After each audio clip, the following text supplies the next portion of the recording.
The dinosaurs were the dominant terrestrial animals during the Jurassic and Cretaceous periods. During this time, the mammals that would one day replace them still remained in their shadows. Primarily tiny, nocturnal, shrew-like insectivores, most Mesozoic mammals lived in fear of even the smallest dinosaurs. However, there were a few exceptions, the most notable being the genus Repenomamus, consisting of two species, Repenomamus robustus and Repenomamus giganticus. Their jaws were built for much larger prey than insects.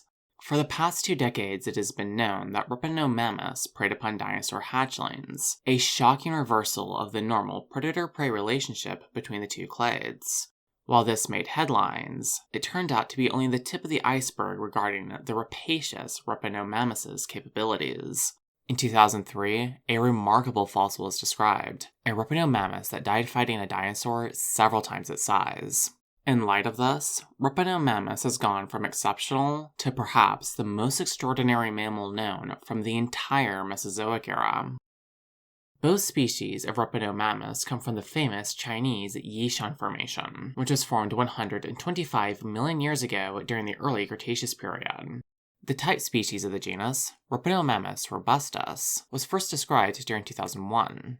The larger Repenomamus giganticus was described in 2005, with the same paper also reporting the presence of the bones of a young dinosaur, Psittacosaurus, inside the stomach cavity of a Repenomamus robustus specimen. Numerous Repenomamus specimens have been found since then, though most of the skeletons remain undescribed.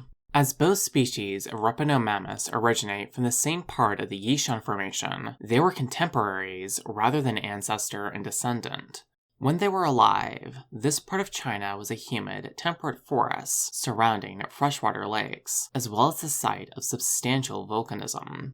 Besides Repenomamus, the Yishan Formation contains some of the best preserved vertebrate fossils from the entire Mesozoic era, including numerous feathered dinosaurs. These include Sinosauropteryx, the first non-avian dinosaur recognized to have had feathers. When the Repenomamus robustus holotype was described, it was the largest Mesozoic mammal known at the time from more than isolated fragments. The original description, underwhelmingly, compared its size to that of a Virginia possum, but this is misleading. Although they both have a body length of about 40 centimeters, or 16 inches, when excluding the tail, as its name implies, Repenomamus robustus was considerably more heavily built. It is estimated to have weighed between 4 to 6 kilograms, or 9 to 13 pounds, twice the weight of a typical Virginia possum. While not particularly impressive by today's standards, Repenomamus robustus was a giant in its own time. To put its exceptional size into perspective, most mammal skulls from the age of reptiles are between 1 to 3 centimeters long, with very few even reaching a length of 5 centimeters. The skull of Repenomamus robustus was a staggering 10 centimeters long, and was actually short relative to its body size. Some other Mesozoic mammals found since the discovery of Repenomamus robustus have turned out to be as large or even larger, Repenomamus giganticus being among the most notable. It was 60% longer than its cousin, measuring 1 meter long from head to tail. Repenomamus giganticus's weight was between 12 to 14 kilograms, or 26 to 30 pounds. While the description compared its size to that of the Tasmanian devil, the weight of this by no means scrawny marsupial is actually closer to that of the smaller Repenomamus robustus. Modern mammals more comparable in size to Repenomamus giganticus are the European badger and the fearsome wolverine. It even approached the size of the famous theropod dinosaur Velociraptor, although it was nearly twice as long as Repenomamus giganticus. The two species of Repenomamus were still dwarfed by many contemporary dinosaurs, which often greatly exceeded the size of their Cenozoic mammalian equivalents.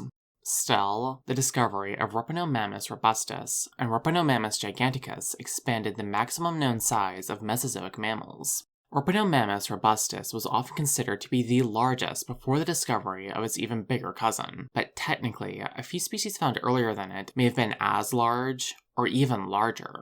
These included Scowaltria and Bubodens from late Cretaceous North America and Ocelestes from Middle Cretaceous Uzbekistan. However, they are only known from highly incomplete remains, making reliable estimates of their size impossible. In contrast, Repenomamus is known from nearly complete skeletons. A Mesozoic mammal known from better remains, and close to its size, was Didelphodon. Weighing about 5 kilograms, Didelphodon lived in North America during the late Cretaceous period, and is thought to have been a semi-aquatic, otter-like creature. Some recently discovered mammals have challenged even Repenomamus giganticus for the title of largest Mesozoic mammal. One of these is Ventana skirtici. It was a herbivore which lived in Madagascar at the very end of the Cretaceous period. Another, Patagomaya, lived around the same time in Argentina. Size estimates of Patagomaya suggest it was slightly larger than Repenomamus giganticus, but its remains are far from complete. Meanwhile, Ventana skirtici is only known from an isolated skull. Regardless of which was the largest, mammals in the southern hemisphere had greater average body sizes than their northern cousins during the late Cretaceous. The southern mammals were not the only ones to challenge the smallest dinosaurs, as a number of terrestrial crocodilomorphs also flourished during this time, often reaching sizes far greater than even Repenomamus giganticus. Repenomamus was not the ancestor of today's large carnivores. Indeed, Repenomamus is not closely related to any group of modern mammals. It lays outside the major mammalian clade Theria, which is formed by the pouched marsupials, and the highly successful placental mammals, which give birth to highly developed young. Repenomamus's name even means reptile mammal, in reference to its numerous archaic features. Despite the name, Repenomamus should not be confused with the so-called mammal-like reptiles. More accurately called basal synapsids, they were distant relatives of mammals that, regardless of whether they looked more reptile-like or mammal-like, belonged to neither group. On the other hand, Repenomamus was a true mammal, and actually shared a more recent common ancestor with today's therian mammals than the egg-laying monotremes do. Monotremes, which today are only represented by the platypus and a few species of Echidna, are the only remaining group of mammals besides therians. The branch of Mammalia Repenomamus belongs to, named Eutriconodontia, perished 66 million years ago in the same extinction event that wiped out the non-avian dinosaurs. Some Eutriconodonts, such as Jehulidans, were traditional nocturnal insectivores. Others, such as Volaticotherium, were highly specialized gliders. Repenomamus's subclade of Eutriconodontia was Gobiconodontidae. Much like the rapacious dinosaur killer, other Gobiconodontids were typically larger than other Mesozoic mammals. Indeed, one species, Gobiconodon ostromi, was only slightly smaller than Repenomamus robustus. Most Gobiconodontids were also dedicated carnivores, and the clade may have even been the first mammals to evolve in this direction. A few did differ considerably from the ecology of Repenomamus, as the Gobiconodontid Spinolestes is thought to have instead been a more traditional insectivore. Gobiconodontidae appears to have gone extinct during the beginning of the late Cretaceous, about 30 million years after Repenomamus, and 30 million years before the climatic demise of Eutriconodontia as a whole. This corresponds with a separate extinction event during the Middle Cretaceous called the Cenomanian-Turonian extinction, which is thought to have been caused, at least in part, by volcanic activity. Although short, the skulls of both species of Repenomamus were powerfully built, supporting the enlarged jaw muscles necessary to hunt dinosaurs. Rather ironically, the lower jaw of Repenomamus giganticus is more robust than that of the smaller Repenomamus robustus, as the paleontologists who named Repenomamus robustus had no idea an even larger species would be found just a few years later. The teeth of Repenomamus were well suited for hunting animals larger than itself. Those at the front were pointed and fang-like, with little differentiation in size or shape between the incisors, canines, and premolars. They were used to catch their victims, and then crush and tear them apart. Compared to other Mesozoic mammals, they were larger, but fewer in number, an evolutionary trend common among carnivores specialized for hunting relatively large prey. Repenomamus's molars were less impressive, to the extent that its ability to chew was at best highly limited. The molars were fairly simple by mammalian standards, without any differences between the cusp of the upper molars. Their crowns were also blunt, hampering their ability to process meat. The remains of the young dinosaur found inside a Repenomamus stomach cavity seem to have been swallowed as a few large chunks. Such feeding behavior is more typical of reptilian carnivores than mammalian ones, corroborating that the dinosaur killer was unable to chew its food. This does not appear to be due to Repenomamus's basal position within Mammalia.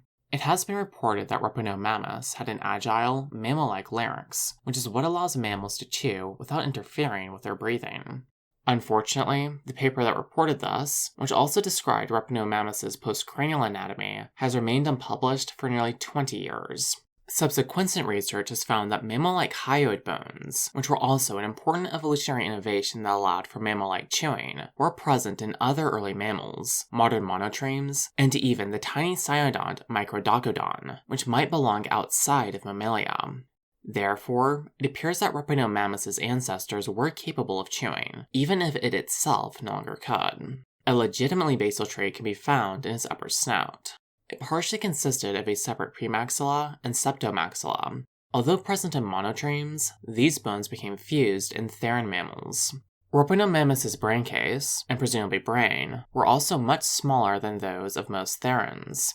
This was not a major disadvantage for Repenomamus, as this was also true for most of its early Cretaceous neighbors, both reptilian and mammalian.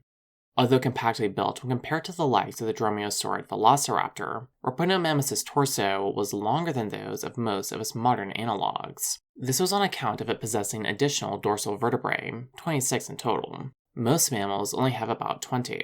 Repenomamus's lumbar vertebrae, those between the dorsal and hip vertebrae, were also archaic. All but one of them had unfused ribs, as in monotremes. Theron mammals have almost entirely lost these lumbar ribs. Also as in monotremes, Repenomamus's legs were held in a semi-erect gait, intermediate between the sprawling stance of most reptiles and the upright stance typical of most marsupials and placental mammals. Even so, its limbs were powerfully built, with attachment points for large muscles. This enabled it to pin its prey as its jaws closed in. Combined with its short, broad feet, they were also well suited for digging. Among other things, this would have enabled Repenomamus to dig burrows as a safe refuge. Although Repenomamus giganticus may have been the most dangerous mammal of the entire Mesozoic era, even it was no match for the true top predators of the Yishan Formation, such as the giant tyrannosauroid Eutyrannus. Some fossilized Repenomamus appear to have died in their sleep while in their underground homes. From these fossils, it has been determined that Repenomamus, along with most other mammal species from the Yishan Formation, prefer to rest on their backs or bellies rather than on their sides.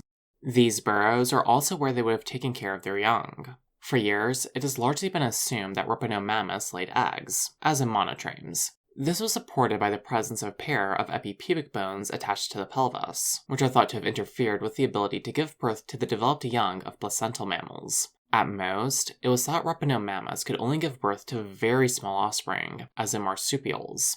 However, it has recently been found that another group of early mammals, the multituberculates, gave birth to live young despite possessing epipubic bones, and being more distantly related to placental mammals than marsupials are. Evolutionarily speaking, eutriconodonts like Repenomamus were in between the monotremes and multituberculates, so it is unclear what their reproductive strategy was. While surprisingly fearsome for its time, Repenomamus seems to have lost a weapon present in its ancestors. Primitive mammals had venomous spurs on their legs, which are retained in male platypuses. In Dichynias, the venom glands have been repurposed to aid in communicating reproductive status, while they've been lost entirely in theron mammals. They were present in Repenomamus's close relative Gobiconodon, but they lacked the grooves used to deliver the venom.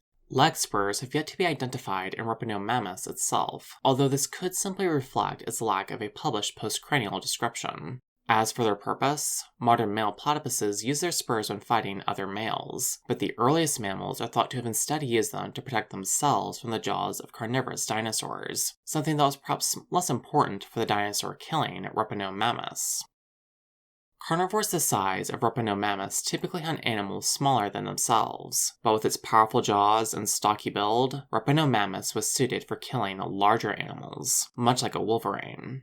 In early Cretaceous China, such animals were, almost without exception, dinosaurs. Although it was far from invincible, most of the species of dinosaur found alongside Repenomamus in the Yishan Formation were small enough to have been potential prey. The only other suitably sized non-dinosaurian fauna were the closely related pterosaurs and a single land croc, the herbivorous Notosuchian Chimaerosuchus. Despite dinosaurs being associated with large body size, the comparatively diminutive size of many of these Chinese dinosaurs was not an oddity for the time. Just as the fossils of the Yishan Formation are preserved in exquisite detail, they also represent a less biased sample of the ecosystem, whereas other fossil formations typically possess a disproportionate number of less delicate bones belonging to large species. Many small dinosaurs lived in burrows, and breaching their dens was another important function of Repenomamus' strong, badger-like limbs. They would have also made it easier to reach other mammals, whose closer evolutionary relationship with Repenomamus would have provided no protection from its ravenous jaws. The most common dinosaur in the formation, the herbivorous Psittacosaurus lugiatunensis, is the same species as the juvenile found within the stomach of one specimen of Repenomamus robustus, and that died locked in combat with another. The Psittacosaurus genus contains more species than any other non-avian dinosaur, and Psittacosaurus lugiatunensis is the oldest. Psittacosaurus was an early member of Ceratopsia, the branch of dinosaurs that includes Triceratops. Unlike its more famous relative, Psittacosaurus was a biped and lacked a frill or horns, but it did have a short beak at the end of its mouth. A Psittacosaurus skeleton from the Yishan Formation, thought to belong to Psittacosaurus lugiatunensis, preserves an integument primarily consisting of reddish-brown scales, along with some quills on its tail. The interlocked Psittacosaurus and Repenomamus are extraordinary, as conditions allowing for the creation of fossilized animals that died in the midst of any activity, let alone fighting each other, are exceedingly rare.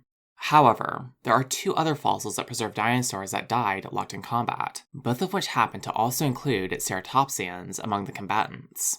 The first, nicknamed the fighting dinosaurs, consists of an entangled velociraptor and protoceratops. The other, referred to as the dueling dinosaurs, contains a triceratops that died fighting a Nanotyrannus. This specimen was actually pivotal in proving that Nanotyrannus was a valid genus of Tyrannosaur, rather than a misidentified juvenile Tyrannosaurus rex. However, the mammal may have been braver than the theropod dinosaurs, as the Psittacosaurus lugiatunensis it attacked was 3 times its size. This was so unusual that it prompted an investigation as to whether this was merely a scavenging event or if the fossil was even genuine. While it may seem too good to be true, it turned out to be real and unaltered, and the intertwined nature of the dinosaur and mammal suggests they were indeed fighting each other before their mutual demise.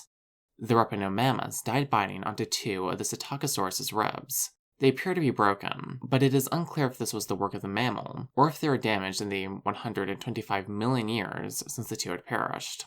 Matching the hypothesis that Repenomamus used its powerful limbs to pin down its prey, one of its forelimbs appears to have been immobilizing the dinosaur's torso as it bit down. The other held down its lower jaw, an important task given how powerful Psittacosaurus's own bite was. The giant goby Conodontid's back leg was holding onto the Ceratopsian's shin, while the other was trapped between its legs. Curiously, the dinosaur killer belonged to the smaller species Repenomamus robustus. What's more, both predator and prey were subadults. The dinosaur weighed between 10.6 to 16 kilograms, but a fully grown Psittacosaurus lugiatunensis weighed about 23.5 kilograms, or about 50 pounds. However, this is thought to have still been small enough to be a potential victim of Repenomamus robustus. With this in mind, the prey that the larger Repenomamus giganticus could take down would have been even more impressive. The upper limit of what it could kill would have been even greater if it hunted in packs, although such behavior is pure speculation. As for Repenomamus' foe, the Psittacosaurus's ribs appear to have been exposed at the time of its death. One possibility is that it was already hurt before being attacked by the mammalian hunter, much like is often the case when wolverines attack large animals such as elk or moose. Another is that the Repenomamus had essentially won the struggle and begun feeding before the Ceratopsian had even expired. While gruesome, such behavior does happen today. This is typically in response to kills frequently being stolen by larger predators. Given that Repenomamus lived alongside Eutyrannus, a theropod over 100 times larger than itself, it is not surprising it would pick up such a brutal habit. Eutyrannus itself was as much an oddity as the ravenous Repenomamus. Although its clade, Tyrannosauroidea, would later give rise to the bone-crushing tyrannosaurids like Tyrannosaurus rex, tyrannosauroids were elsewhere small to medium-sized predators during the early Cretaceous. The top predators in the rest of the world were instead primarily carnosaurs, relatives of Allosaurus and Giganotosaurus. Another of the contemporary carnivores, Sinocalliopteryx, was also anomalous. About 50% larger than Repenomamus giganticus, this medium-sized theropod was another hunter of Psittacosaurus and perhaps the smaller Repenomamus robustus. What made Sinocalliopteryx unusual is that it was a sinosauroptigid, which were otherwise small carnivores lower in the food chain than Repenomamus. There were some more typical early Cretaceous carnivores in the Yishan Formation, such as the small tyrannosauroid Dialong and the dromaeosaurids Zhenyulong and Tianuraptor, but much of the upper half of the predator hierarchy consisted of species whose relatives were otherwise a step lower in the food web. Repenomamus and these theropod dinosaurs are thought to have risen in the food chain due to the geographical isolation of northern China during the early Cretaceous. Tectonic activity in the region had created both geological barriers separating it from the rest of the world, as well as a number of isolated rift valleys. In these environments, if a species became locally extinct, neighboring populations or closely related species from bordering habitats would have been unable to replace them, allowing smaller, unrelated species a chance to fill their niche instead. Likewise, despite Repenomamus itself living alongside giants, some of these secluded valleys may have initially been too small to support larger animals, but expanded over time, allowing their inhabitants to grow alongside them. Once they became reconnected to the wider ecosystem, the top predators of the smaller rift basins would have suddenly found themselves to be much lower in the food chain, though still higher than their ancestors. However it happened, these evolutionary laboratories enabled a mammal to grow large enough to become a dinosaur killer. As for how the mammal and dinosaur came to be entombed during their conflict, until recently, it was believed that the animals preserved in the Yishan Formation were buried by ash from volcanic eruptions, with this being responsible for them being preserved in much greater detail than the fossils found in most other formations.